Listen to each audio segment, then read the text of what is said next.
नमस्कार। मुद्दा तो है मैं आपका स्वागत है। मैं हूं आपके साथ ब्रजेश चौकसी। आज मुद्दा है वोट चोरी पर घमासान, एक चुनाव ही समाधान। जी हां, इन दिनों देश की सियासत हो या प्रदेश की, कांग्रेस कथित वोट चोरी को बड़ा मुद्दा बनाने में जुटी है। लेकिन अब बीजेपी ने इस मुद्दे की हवा निकालने के लिए फिर से एक देश एक चुनाव की बात को दोहराया है। भोपाल में हुई संगोष्ठी में बीजेपी ने कहा है कि एक चुनाव होगा तो राहुल जैसे नेता वोट चोरी के आरोप नहीं लगा पाएंगे, क्योंकि एक ही वोटर लिस्ट बनेगी। लेकिन कांग्रेस का कहना है कि दोनों मसले अलग हैं। बीजेपी वोट चोरी के मुद्दे से ध्यान भटकाना चाहती है। खैर, एक चुनाव और वोट चोरी पर तेज होती इस बहस ने कई सवाल भी खड़े कर दिए। उन सवालों को भी हम आपके सामने रखेंगे, लेकिन पहले देखिए रिपोर्ट।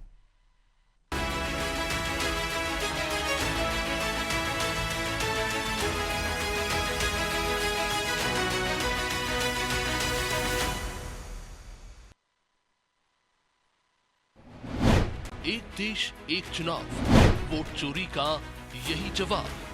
कथित वोट चोरी के मुद्दे का जवाब शायद बीजेपी ने ढूंढ दिया है। राहुल गांधी के सियासी हथियार का काउंटर अब बीजेपी एक देश एक चुनाव से करने की तैयारी में है। दरअसल भोपाल में एक राष्ट्र एक चुनाव पर संगोष्ठी का आयोजन हुआ। इसमें बीजेपी के राष्ट्रीय सह संगठन महामंत्री शिव प्रकाश ने कांग्रेस पर सीधा निशाना साधा। उन्होंने कहा कि अगर देश में एक साथ चुनाव होंगे तो एक ही वोटर लिस्ट बनेगी और गड़बड़ी की कोई गुंजाइश नहीं रहेगी। ऐसे में राहुल गांधी जैसे नेता बार बार वोट चोरी का आरोप भी नहीं लगा पाएंगे। एक और क्या है, आजकल बहुत चल रहा ना SIR, वोटर लिस्ट। हर इलेक्शन में नई वोटर लिस्ट बनती है। लोकसभा की अलग, विधानसभा की अलग, लोकल बॉडी की अलग, पंचायत की अलग। ये वोटर लिस्ट बनाने में हमारे कौन बेचारे अध्यापक जो रहते ना प्राइमरी के, उनको गांव-गांव डोलना पड़ता है।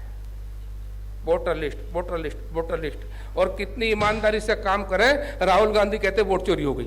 अब यदि एक साथ चुनाव होगा तो एक ही वोटर लिस्ट होगी। वोटर लिस्ट की हेरा फेरी, अवैध घुसपैठ, बांग्लादेशी, जिसके लिए प्रधानमंत्री को बोलना पड़ रहा है, उसकी संभावनाएं भी कम होती चली जाएगी। इधर शिव प्रकाश के इस वार पर कांग्रेस भी चुप नहीं रही। कांग्रेस ने पलटवार करते हुए फिर से वोट चोरी का राग अलापा और बीजेपी पर लोकतंत्र को कमजोर करने का आरोप चढ़ा। क्या कुछ कांग्रेस ने एक देश एक चुनाव और वोट चोरी पर कहा, वो भी सुनिए। देखिए, वोट चोरी एक अलग विषय है और एक देश एक चुनाव अलग विषय है। मगर शायद भारतीय जनता पार्टी ये चाहती है कि जिस प्रकार उनकी वोट चोरी की हरकतें पकड़ी जा रही हैं, वो एक देश एक चुनाव कराने की बात को बीच में लाके इस मुद्दे को डाइवर्ट करना चाहते हैं। राहुल गांधी जी ने जब से सिलसिलेवार तरीके से इनकी वोट चोरी पकड़ी है, तब से चुनाव आयोग को साफ सूंघ गया है।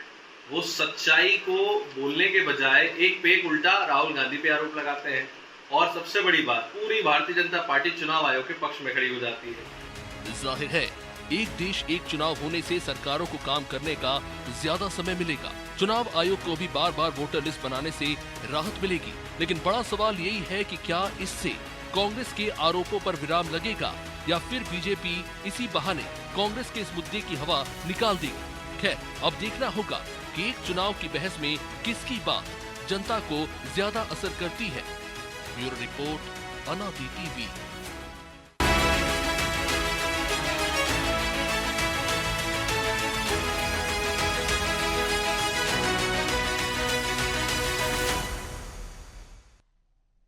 इस मुद्दे पर चर्चा शुरू करें उससे पहले वो सवाल जो जरूरी है। पहला सवाल, क्या एक देश एक चुनाव से वोट चोरी विवाद थम जाएगा? दूसरा सवाल, कांग्रेस क्यों एक चुनाव और वोट चोरी के मुद्दे को अलग अलग तरीके से देख रही है? तीसरा सवाल, क्या सच में एक ही वोटर लिस्ट बनने से गड़बड़ी रुक जाएगी?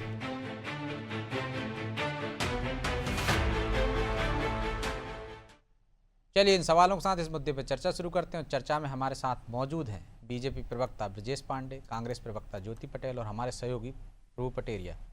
ब्रजेश जी, ज्योति जी, बहुत बहुत स्वागत है आपका। और ब्रजेश जी, शुरुआत आपसे ही करते हैं। वो कह रहे हैं कि दोनों मुद्दे अलग हैं। वोट चोरी के मुद्दे से आप ध्यान भटकाने के लिए कह रहे हैं कि एक साथ चुनाव होंगे तो इस तरह के आरोप नहीं लगेंगे। क्या उससे वोटर लिस्ट में गड़बड़ी, वोट चोरी रुक जाएगी एक चुनाव होगा तो? जैसे देखिए, बहुत स्पष्ट बात है।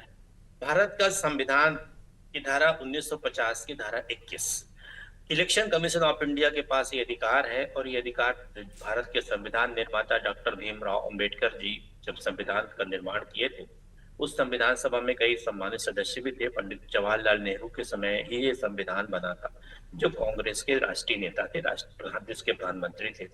तब भी ये सारे अधिकार जो है इलेक्शन कमीशन ऑफ इंडिया के पास है। इलेक्शन कमीशन ऑफ इंडिया अगर इस देश के अंदर SIR लागू करता है तब भी कांग्रेस को आपत्ति होती है। इलेक्शन कमीशन ऑफ इंडिया या भारत की जनमानस से कहती है कि साहब इस देश के अंदर एक कानून चलना चाहिए, एक देश के अंदर एक टाइम पे एक ही चुनाव हो जाए, इसमें भी कांग्रेस को आपत्ति है। एक देश में चुनाव होने चाहिए, क्योंकि अगर हम संसद का चुनाव, विधानसभा का चुनाव, नगर पंचायत का चुनाव, नगर स्थानीय निकायों के चुनाव, इन सारे चुनाव एक साथ कराएंगे तो इससे समय भी बचेगा, और 5 साल के लिए जो जनप्रतिनिधि बन करके आएंगे वो अपना मैनिफेस्टो जो जनता अधिकार पे तो कोई चुनौती दे ही नहीं रहा है ना। चुनाव आयोग का अधिकार है, कराने पर भी किसी को नहीं, लेकिन वो कह रहे हैं वोट चोरी रुक जाएगी। शिव प्रकाश जी कह रहे हैं, वो कह रहे हैं दोनों अलग मुद्दे हैं, कैसे रुक जाएगी? गड़बड़ी करने वाले तो उसमें भी कर लेंगे। नहीं, मेरी बात पूरी हो जाएगी तो आपको सारी चीजें स्पष्ट हो जाएगी, क्योंकि मैं अपनी बात 30 सेकंड में पूरी कर दूंगा। चौकसी साहब, मैं बड़े विनम्रता से कह रहा हूँ, वास्तव में इस देश के अंदर एक देश में चुनाव होने चाहिए, एक समय पे होने चाहिए। ये आम जनमानस की बात है। आज भी अगर आप देश के हर किसी व्यक्ति से पूछे, गांव के पंचायत से लेकर के दिल्ली में बैठे हुए लोगों से पूछे, सब लोग कहेंगे साहब इस कंट्री के अंदर एक टाइम पे एक चुनाव होने चाहिए। पहली बात, कांग्रेस पार्टी देश की संविधान, दूसरी बात, पॉइंट नंबर 2, कांग्रेस पार्टी देश की संवैधानिक संस्थाओं पर एक प्रायोजित हमला करती है। कभी माननीय सुप्रीम कोर्ट पे हमला करती है, कभी वो चुनाव आयोग पे हमला करती है, कभी उस पे CBI पे हमला करती है। ये कांग्रेस पार्टी की रीति नीति बन गई, क्योंकि उनके पास अपने खुद के मुद्दे नहीं बचे हैं। जनता से कनेक्टिविटी का या इंटर कल्चर कम्युनिकेशन के अब उनके पास कोई मुद्दे नहीं बचे हैं। इसलिए कांग्रेस पार्टी ये छोथा चना बाजे घना की रीति नीति पे काम कर रही है। और सबसे बड़ी बात है कि उनके नेता राहुल गांधी जिस तरह के साक्ष्य दे रहे हैं, शायद ये भूल जाते हैं कि बिहार चुनाव को लेकर के सबसे पहली आपत्ति जो है वो हमारे भारतीय जनता पार्टी के नेताओं ने कहा कि साहब इस देश के अंदर जो बांग्लादेश से घुटाए थे, उस बांग्लादेश से घुसपैठियों में से 651 ऐसे लोगों के नाम है जो जैसे किसी का वार्ड क्रमांक 32 में है, उसका नाम वार्ड क्रमांक 31 में भी है, वो एक ही कम्युनिटी के लोग थे। इसको रोकने की शिकायत तो भारतीय जनता पार्टी ने किया था। सबसे बड़ी बात यह है कि कांग्रेस मुद्दा अधीन हो चुकी है। कांग्रेस इस देश के लोगों को गुमराह करने के लिए एक प्रायोजित कार्यक्रम चलाती है, जो बाद में चुनाव के रिजल्ट के बाद टाटा साबित हो जाता है।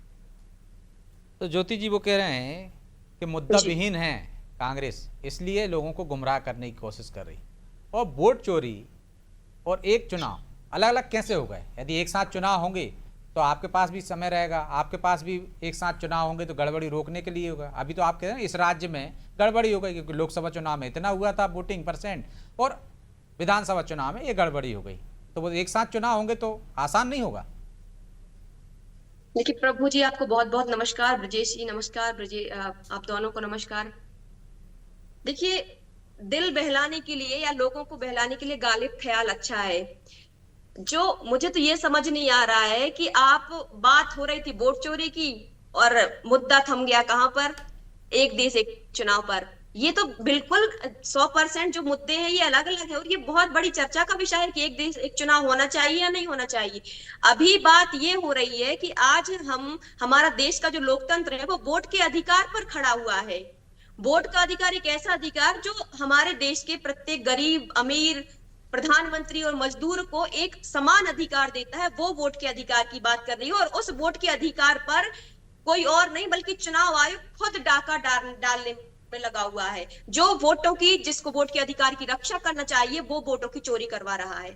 जब राहुल गांधी जी प्रथम प्रेस कॉन्फ्रेंस करते हैं, पहली प्रेस कॉन्फ्रेंस करते हैं, वो पूछते हैं कि महादेवपुरा में 6 लाख में से 1 लाख वोट फर्जी हुई है, तो उस पर जवाब कौन देता? सवाल पूछते हैं चुनाव आयोग से, जवाब देते हैं अनुराग ठाकुर, बीजेपी के केंद्रीय मंत्री। वो जवाब देते हैं कि वायनाड में भी ये इस तरीके से वोट चोरी हो रही है। और चुनाव आयोग जो है वही बात राहुल गांधी करते हैं, और वही बात की जो पुष्टि है वो केंद्रीय मंत्री अनुराग ठाकुर करते हैं। और चुनाव आयोग जो है वो राहुल गांधी से शपथ पत्र मांगता है, अनुराग ठाकुर से नहीं मांगता। फिर दूसरी प्रेस कॉन्फ्रेंस राहुल गांधी जी करते हैं, उसमें वो कहते हैं कि वोटर डिलीशन हो रहे हैं। एक विधानसभा में, आलंद विधानसभा में 6000 वोट डिलीट हुए, और उन्होंने ये कहा कि मतदाता सूची में से सीरियल नंबर 1 को उठा करके और सारे वोट डिलीट किए गए। और जितने भी वोट डिलीट हुए उनका सबका सीरियल नंबर 1 था। और आप ये बताइए कि उनको भी नहीं पता, जो वोट काट रहे हैं उनको भी नहीं पता कि हमारे यहाँ से जो हमारे नाम से जो है वोट काटे जा रहे हैं। राहुल गांधी जी ने कई एग्जाम्पल दिए, चाहे वो 80 साल की गोदाबाई हो, चाहे वो नागराज जी हो, चाहे वो सूर्यकांत जी हो। कोई 4 बजे उठ करके 2 वोट काट देता है। 80 साल की गोदाबाई, आप बताओ उनको क्या लेना देना, वो वोट क्यों काटेंगी?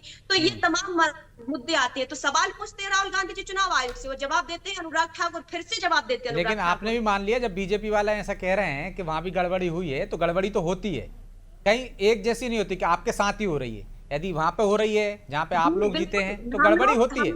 इसमें किसी पार्टी का लेना देना नहीं है, ना एजेंसी का लेना देना नहीं है। लेकिन आप लोग क्या संवैधानिक संस्थाओं पे सवाल उठा रहे हैं? हो रही है, हम लोग ये नहीं कह रहे कि जहां कांग्रेस जीत रही वहां गड़बड़ी हो रही है। तो ये चुनाव आयोग क्या कर रहा है? वोट बचाने का, के अधिकार को बचाने की ड्यूटी हम सबकी है, सत्ता में हो चाहे विपक्ष में हो, चाहे जनता हो चाहे मीडिया हो, सबकी ड्यूटी है। तो यदि चलो बायनाट में हो रही है, जहां जहां भी आपने बताया, तो चुनाव आयोग क्या कर रहा है? तो भाई तो वो कह रहे हैं, शिव प्रकाश जी कह रहे हैं कि एक साथ चुनाव होंगे, एक बार चुनाव होंगे तो एक बार वोटर लिस्ट बनेगी, गड़बड़ी की संभावनाएं कम हो जाएंगी। तो इसमें ऐतराज क्या है? देखिए, ये तो बहुत बड़ी, मैंने पहले भी कहा, ये बहुत बड़ा चर्चा का विषय बनाना चाहिए, इसको संसद में पहले रखना चाहिए कि आखिर सबकी क्या राय है। मेरी राय इसमें ये है, यदि मेरी आप राय पूछेंगे तो देखिए, यदि विधायक का चुनाव होता है, सांसद का चुनाव होता है, पार्षद का, जिला पंचायत, जनपद पंचायत, सरपंच का चुनाव होता है, यदि ये चुनाव आप सारे एक साथ करा देंगे तो देखिए, जनता को जो है, नेता चौखट पर जब बार बार आते हैं गिड़गिड़ाने के लिए, वोट मांगने के लिए, तब जो है जनता को वो जवाब देते हैं। यदि पार्षद के चुनाव में आता है कोई व्यक्ति पार्षद की वोट मांगने के लिए, तो वो जनता के पास आता है, तो जनता उनसे सवाल पूछ पाती है। फिर उसके बाद विधायक के चुनाव में आता है तो वो व्यक्ति वोट मांगने के लिए, तो उनसे सवाल पूछ पाती है। तो आप क्या चाहते हैं कि 5 साल में भैया एक बार वोट दे दो और जनता को राम राम कर दो, जनता को बाय बाय कर दो, जनता से कोई मतलब नहीं। कम से कम बार बार नेता आपके दरवाजे पर, जनता के दरवाजे पर आता है तो जनता सवाल तो पूछ सकती है। वरना आजकल तो ऐसा हो गया है कि जनता से कोई मतलब ही नहीं है। नेता राजनीति में लगा रहता है ना, सरकार भी राजनीति में लगी रहती है कि मुद्दों के हिसाब से बात करती है, तो काम कब करेगी वो? यदि 5 साल में एक बार चुनाव होंगे तो 5 साल उसको काम करने का मौका मिलेगा, आपको आकलन करने का मौका मिलेगा, चाहे आप विपक्ष में हो चाहे दूसरा विपक्ष में हो। वही मैं कह रही हूँ ना कि अभी तो राज्यों में मुद्दे बदल जाते हैं ना। जनता की सुनेगा कौन? फिर तो जनता की सुनेगा कौन प्रभु जी? लेकिन सवाल मेरा भाई, क्या एक साथ चुनाव होने से ये विवाद थम जाएगा? क्या एक साथ चुनाव कराने से वोटर लिस्ट में गड़बड़ी नहीं होगी? ब्रजेश जी, यदि शिवप्रकाश जी इतने माहिर हैं इस पूरे मामले में, इतने बड़े जानकार हैं, तो मेरा ये सुझाव है कि जो है सरकार को, केंद्र की सरकार बहुमत में है, उनको एक संशोधन करके इनको चुनाव आयुक्त बना देना चाहिए। उसके बाद फिर हम बात करेंगे कि ये जो सुझाव बता रहे हैं क्या वाकई में सफल साबित होते हैं या नहीं होते हैं।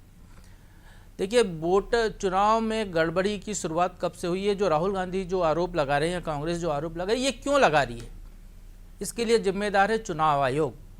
2014 में भी नरेंद्र मोदी के नेतृत्व में सरकार बनी थी, चुनाव हुए थे, तब कोई आरोप नहीं लगाए थे। 2019 में कोई आरोप नहीं लगाए थे। 24 के चुनाव के बाद आरोप की सिलसिला शुरू हो गया। क्यों शुरू हो गया? क्योंकि चुनाव आयोग ने इस बार कई चरणों में चुनाव कराए। आपने जो है जो वोट डले हैं, वोट बताने में ही आपने जो कई दिन का समय ले लिया, 7-7 दिन बाद उसको अपडेट किया आपने। पहले होता था 24 घंटे, अधिकतम 36 घंटे के अंदर जो है अपडेट हो जाता था। उसके बाद अपडेट नहीं होता था कितने % पोलिंग हुई है। आपने उसके लिए समय ले लिया। आपने वोटर लिस्ट में जो है नाम जोड़ने की प्रक्रिया वोटिंग के 6-7 दिन पहले तक के लिए रख लिया आपने, कि अब जो कोई भी कभी भी वोटर लिस्ट में नाम जुड़वाया, वोट डालने चला है, तो उस पूरी प्रक्रिया को ही संदिग्ध यदि किसी ने बनाया है सुविधा के नाम पे, तो चुनाव आयोग ने बनाया। इस पूरे मामले में चुनाव आयोग को जवाब देना चाहिए, ना कि किसी राजनीतिक दल को जवाब देना चाहिए। दूसरी बात यह है। तीसरी बात यह है कि भाई जो आदमी सड़क पे है, रहता है, पेड़ के नीचे रहता है, फुटपाथ पे रहता है, उसका एड्रेस नहीं पता आपको, उसको आप 00 एड्रेस लिख देते हो और आप SIR कराने के लिए 11 दस्तावेज मांगते हो, तो उस फुटपाथ पे भीख मांगने वाला, जिसके पास कोई प्रमाण पत्र नहीं है, जिसको कि वोटर लिस्ट में आपने 00 दर्ज कर रखा है पता, वो कहाँ से आपको 11 दस्तावेज ला के देगा? आप SIR की बात करते हो। तो चुनाव आयोग खुद ही संदिग्ध के दायरे में है, खुद ही संदेह पैदा कर रहा है। ये सारी समस्याओं की जड़ यदि कोई है तो चुनाव आयोग है, राजनीतिक दल नहीं है। उनका तो मूल उद्देश्य है चुनाव जीतना, और इनका जो राजनीति के जो प्रकांड पंडित हैं रावण, वो कही गए थे साम दाम दंड भेद, तो आप कैसे भी चुनाव जीतिए। वो बूथ पहले भी लूटे जाते थे, ईवी में अब भी बदली जाए हैक होने के आरोप लगते हैं। चुनाव होते थे, मतपत्र से तब भी लूटते और थे। आप जो ये कह रहे हैं कि एक देश एक चुनाव होगा, तो मेरा ये कहना है कि अटल बिहारी वाजपेयी की सरकार थी, लाल कृष्ण आडवाणी उप प्रधानमंत्री थे, इसी भोपाल में आकर वो वकालत कर गए, पूरे देश में वकालत की, तब क्यों नहीं लागू कर लिया? भाजपा की इतनी पूर्ण बहुमत की सरकार है, तब क्यों नहीं लागू कर लिया? पूर्व राष्ट्रपति की रिपोर्ट आ गई है, उसके बाद भी अभी तक आप क्यों उसको इंतजार कर रहे हैं? आप उसको लागू करिए ना। आपके जो मध्य प्रदेश के पूर्व मुख्यमंत्री इसकी वकालत करते थे, मध्य प्रदेश में जब आपके जो है त्रिस्तरीय पंचायत चुनाव, नगरीय निकाय के चुनाव हुए की बात आई, तो आपने अलग अलग क्यों कराया? वो एक साथ क्यों नहीं करा लिया आपने? केवल नेता सिर्फ बयानबाजी के सिवा कुछ काम नहीं करते हैं, कंक्रीट काम उनको करना चाहिए, वो काम नहीं करते हैं। एक पक्ष और इस पूरी प्रक्रिया में ब्रजेश जी, वोटर लिस्ट तो हर 5 साल में हम संशोधित करते हैं, चुनाव नहीं होता है तो भी आयोग संशोधित करता है। तो क्या जो यदि शिव प्रकाश जी कह रहे हैं कि एक वोटर लिस्ट होगी तो गड़बड़ी नहीं होगी, तो क्या वोटर लिस्ट में एक बार बनने के बाद कोई संशोधन नहीं होगा? वो तो होता है, आप चाहो तो अपना डिलीटेशन नहीं होगा, जो आदमी नहीं है इस दुनिया में या जो नए आ गए उनको शामिल नहीं किया जाएगा, या किसी का ट्रांसफर हो गया उसका एड्रेस चेंज होगा तो उसका वोटर लिस्ट में नाम इधर से उधर नहीं होगा। ये सारी प्रक्रिया तब भी होगी जो अभी हो रही है, इसमें कहीं कोई प्रक्रिया नहीं रुकने वाली। इस पूरे मामले में आप चाहे एक साथ चुनाव करा लीजिए, चाहे अलग अलग चुनाव करा लीजिए। मेरा ये मानना है कि भारत जैसे देश में जहाँ की ज़्यादातर युवा बेरोजगार हैं, जहाँ पे लोगों के पास काम धंधे नहीं हैं, वहाँ पर सिर्फ एक पक्ष मत देखिए। आप ये कह रहे हैं कि सरकार का खर्चा बढ़ जाता है, बार बार चुनाव होते हैं। आप ये सोचिए कि कितने सारे बेरोजगारों को रोजगार मिल जाता है, कितने सारे छोटे मोटे कारोबारियों को रोजगार मिल जाता है, झंडा बनाने से लेके उनको साइकिल, जो उनकी गाड़ियां पंचर होती है नेताओं की, खाने के ढाबे चलते हैं, सारा कितने सारे लोगों को रोजगार मिलता है। तो ऐसे ही रोजगार दे दो। यदि एक साथ चुनाव हो गए, बेचारा 1 महीने चुनाव चलेगा, 1 महीने के चुनाव के लिए उसको रोजगार मिला, उसके बाद वो जो है 5 साल में 1 महीना कम मान लीजिए आप, उतने साल आपके सिर पे बैठे रहेगा, वो छाती पे मुंह गलेगा, वो जेनजी बनेगा, वो खर्च करने का एक ही बार मौका है। तो इसलिए बार बार चुनाव हो, हर महीने चुनाव हो, लेकिन ये जो चुनाव आयोग है वो अपनी चीज को सुधारे, ना कि राजनीतिक दल एक दूसरे पर हमला करे। ठीक है, तो ब्रजेश जी, कोरी बयानबाजी चल रही है, आपकी सरकारें लगातार रही, पूर्ण बहुमत की रही, तब आपने क्यों नहीं लागू कर दिया इसको? और यदि ये चुनाव आयोग पर सवाल उठ रहे हैं तो बीजेपी क्यों जवाब दे रही? उसके पेट में क्यों दर्द हो रहा है? कहीं ना कहीं कुछ गठबंधन है क्या? नहीं, सवाल इसका नहीं है चौकसे साहब। सवाल ये है कि प्रभु पटेरिया साहब बड़े विद्वान पत्रकारों में विद्वान पत्रकार हैं बस। हाँ, तो मैं आपसे ये कहना चाह रहा हूँ कि स्पेशल इंटेंसिव रिव्यू जो होता है एसआईआर करने का अधिकार चुनाव आयोग को संविधान ने दे रखा है। भारत के लोकतंत्र के अंदर। एक मिनट बज्जा जी, आप बहुत समझदार हैं, बहुत सारा अध्ययन किया, संविधान कानून पता नहीं क्या क्या बता रहे हैं। 2003 में मध्य प्रदेश में एसआईआर हुआ था, क्या 11 दस्तावेज मांगे गए थे आपके परिवार से? आप अपना उदाहरण दे दीजिए जो अभी मांगे गए। जो आधार कार्ड सरकार ने लागू किया, पहचान का प्रमाण पत्र, जिसके आधार पे पहले आपने लोगों को वोटर लिस्ट में शामिल किया, अब वो आधार कार्ड और राशन कार्ड आपका मान्य नहीं है। अब तो मान्य हो गया ना, कोर्ट नहीं, अब कोर्ट ने किया ना, चुनाव आयोग की नजर में क्यों मान्य नहीं है? तो अब उस पर बहस ही क्यों, जब कोर्ट ने मान्य कर दिया? पटेरिया साहब, आप बात को इधर उधर मत करिए। इधर उधर नहीं, पॉइंटेड बात करें। अभी एसआईआर होना है मध्य प्रदेश में, आप बताइएगा। डॉक्टर भीमराव अंबेडकर साहब ने संविधान सभा के अपने अंतिम वक्तव्य में इसी चीज को कहा था। ये मैं मीडिया के भाई साहब आप हो गए होंगे, पहले मैं अपनी बात पूरी कर लूंगा तब आपको उत्तर मिलेगा। मैं ये मीडिया के छात्रों को पढ़ाया करते हुए, मेरा विषय मीडिया एथिक्स ही है, यही पढ़ाया करता हूँ कि डॉक्टर अंबेडकर साहब ने यही कहा था कि भारत का संविधान कोई रामायण, महाभारत, बाइबल या कुरान नहीं है। इसमें समय समय में संशोधन हो सकता है, अमेंडमेंट हो सकता है। अगर माननीय सुप्रीम कोर्ट ने इसको एडमिट कर लिया, इसको मान्य कर लिया कि आधार कार्ड को मान कर लिया 11वें दस्तावेज के रूप में सही, तो उसमें अब इस पे तर्क उत्तर की आवश्यकता नहीं है। मैं जो बात कहना चाह रहा हूँ पहले से सुन ले कृपा पूर्वक। मैं कह रहा हूँ कि अगर चुनाव आयोग ने कह दिया कि हम जो नए मतदाता जुड़ रहे हैं, उन नए मतदाताओं को जोड़ना भी हमारे गुरुत्तर दायित्व में है। उसके लिए हम व्यापक मतदाता सूची का निर्माण कर रहे हैं, ये उनका पावर राइट है, करना चाहिए।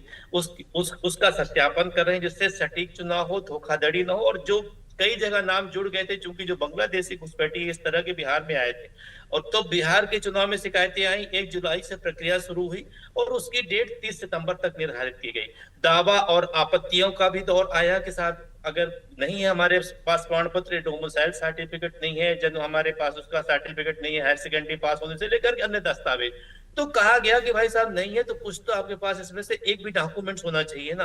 तो अच्छा, कई मतदाताओं के नाम सच में 3-4 जगह लिखे गए थे, गिरिराज किशोर जी ने प्रेस कॉन्फ्रेंस करके इस चीज का उद्घाटन किया, कहा कि देखिए एक ही वर्ग के व्यक्ति के नाम अगर एक ही मतदाता सूची में, सपोज कीजिए समस्तीपुर में किसी व्यक्ति का नाम एक माने 670 पोलिंग बूथ से मिल रहा है और वो व्यक्ति उस परिवार के ही व्यक्ति के लोग हैं कि समुदाय के व्यक्ति हैं, तो जहां इस तरह की संदेह की स्थिति हो रही है और चुनाव आयोग SIR के माध्यम से इस तरह की गहन जांच कर रहा है जो उसके अधिकार क्षेत्र में आता है, तो उस पर सुप्रीम कोर्ट को भी कोई टिप्पणी नहीं है। मैं समझता हूं कि ये मतगणना के लिए, मतदाता सूची के लिए विजय एक जी अच्छा सवाल उस पर नहीं प्रयास है, था। सवाल ये है कि आनन फानन में क्यों पहले से करा लेते आप। सवाल ये है कि आप 24 घंटे में अपडेट कर देते थे, तो वो अपडेट आपने इतने लंबे समय तक खींचा क्यों? ब्रजेश जी सवाल संदेह ये कहाँ से है, हुआ? ब्रजेश चौकसी जी सवाल ये है कि शिव प्रकाश जी ने जो उपाय बताया है वो कारगर होगा कि नहीं? है तो आप की शिकायत SDM के पास, पांडे जी, कलेक्टर के पास कर मैं सकते हैं। उम्मीद करूंगी, आनंद पांडे फानन जी, जैसी कोई उम्मीद बात ही करूंगी नहीं है। वोट आनंद चोरी जैसी क्या बात है करें। भाई? आपको पूरा टाइम मिल रहा है, कोई नए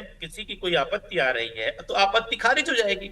तो अच्छा एक साथ चुनाव होने से ये सारी समस्या का समाधान हो जाएगा, वोट चोरी नहीं होगी जो शिव प्रकाश जी कह रहे एक हैं। साथ चुनाव होने से जो कांग्रेस पार्टी, राहुल गांधी लगातार संवैधानिक संस्थाओं पे मिथ्या आरोप लगा रहे हैं, उससे बचा जा सकता है देश के अंदर।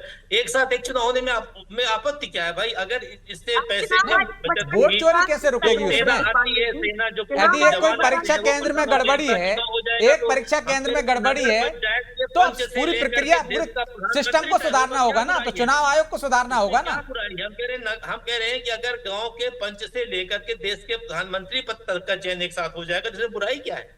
पैसे की बचत होगी देश की, जो लोग आते जाते कर्मचारी हैं वो परेशान, उनका परिवार सफर करता है, कितने लोगों को इससे लाभ मिलेगा, ये भी तो है। उसका एक पहलू तो पटेरिया साहब ने बताया, उसका दूसरा पहलू है समय की बचत होगी। और इस चुनाव 2 महीने 3 महीने चलते हैं साहब, 4.5 साल बेरोजगार सड़क पे घूमता है। पहले लोग जब TN सेशन के पहले लोग बैलेट और बुलेट की बात करते थे, चुनाव के पोलिंग बूथ टूट जाया करते थे, यही लालू यादव जी के समय तब तो कोई कुछ नहीं बोला करता था। तो इसलिए अब तो चुनाव में कम से कम ट्रांसपेरेंसी है। कि आप लुट रहे हैं, तो आप लोग आपत्ति क्यों कर रहे हो? पे भी विश्वास नहीं था, EVM पे भी विश्वास नहीं था, यही दिग्विजय सिंह लगातार आरोप लगा रहे थे। सबसे पहले लालकृष्ण आडवाणी जी ने EVM पे आरोप लगाया था। आपको ब्रजेश जी थोड़ा सा अध्ययन कर लो, आप पढ़ाते हो भाई, थोड़ा सा अध्ययन कर लो अपनी पार्टी को। सरल बात होती है, लेकिन उसको, उस आरोप को सत्य साबित करना बहुत टेढ़ी की होती है, क्योंकि आरोप आडवाणी जी लगाना के लिए सत्य बोला होता है, आपने। लेकिन उस दावे को कोर्ट में निरूपित करना कठिन बात होती है। लेकिन आरोप तो सबसे पहले आपकी पार्टी ने लगाया था। आप विपक्ष में होते तो आप भी यही आरोप लगा रहे थे कि नहीं, EVM में लेकिन गड़बड़ी होती है। आज आप हमने जो उसका पक्ष ले आरोप रहे हैं। लगाए थे उसके साक्ष्य दिए थे। हमने जो आरोप लगाए थे उसके साक्ष्य दिए थे। राहुल गांधी जी ने जो क्या आरोप साक्ष्य दिए लगाए थे? आपने अपने आरोप से मुकर गए बाद में भाई। हमने जो आरोप लगाए थे साक्ष्य ये दिए थे। साक्ष्य कुछ थे ही नहीं पांडे जी। हमने जितने भी आरोप लगाए थे, जहां भी चुनाव हुआ था, हमने जितने भी मतदाता सूची, सपोज कीजिए रीवा में चुनाव हुआ था, रीवा में श्रीनिवास तिवारी चुनाव लड़ रहे थे, उनके अपोजिशन में गिरीश गौतम जी जो विधानसभा अध्यक्ष बने चुनाव लड़ रहे थे, उन्होंने बताया था कि एक घर में 900 लोगों के नाम जुड़े हुए हैं। एक घर में, सपोज कीजिए क्या कोई एक घर में 900 लोग के नाम हो सकते हैं? चलिए ज्योति जी, ब्रजेश जी, माफी चाहता हूं क्योंकि समय की बाध्यता है, इसलिए चर्चा को एक विराम देना होगा। आप दोनों का बहुत बहुत धन्यवाद। तो निश्चित तौर पर वोट चोरी पर जो घमासान छिड़ा हुआ है, क्या बीजेपी उसकी काट लाना चाहती है कि एक साथ चुनाव होंगे तो वोट चोरी नहीं होगी? ये बड़ा सवाल है। क्या एक साथ चुनाव होंगे तो वोट चोरी नहीं होगी? कैसे व्यवस्था में सुधार होगा? और चुनाव आयोग पर आरोप लग रहे हैं तो बीजेपी क्यों बौखला रही है? क्या यदि आरोप लगे हैं, पहले भी आरोप लगे हैं तो वीवीपैट का समाधान लेकर आए थे, आरोप लगे हैं तो व्यवस्थाओं को दुरुस्त किया जाना चाहिए, उनको ठीक किया जाना चाहिए, ना कि आरोप का बदले आरोप लगा कर दिया जाना चाहिए। बहरहाल मुद्दा तो हमें इतना ही। मुझे दीजिए इजाजत और आप देखते रहिए अनादि टीवी। नमस्कार।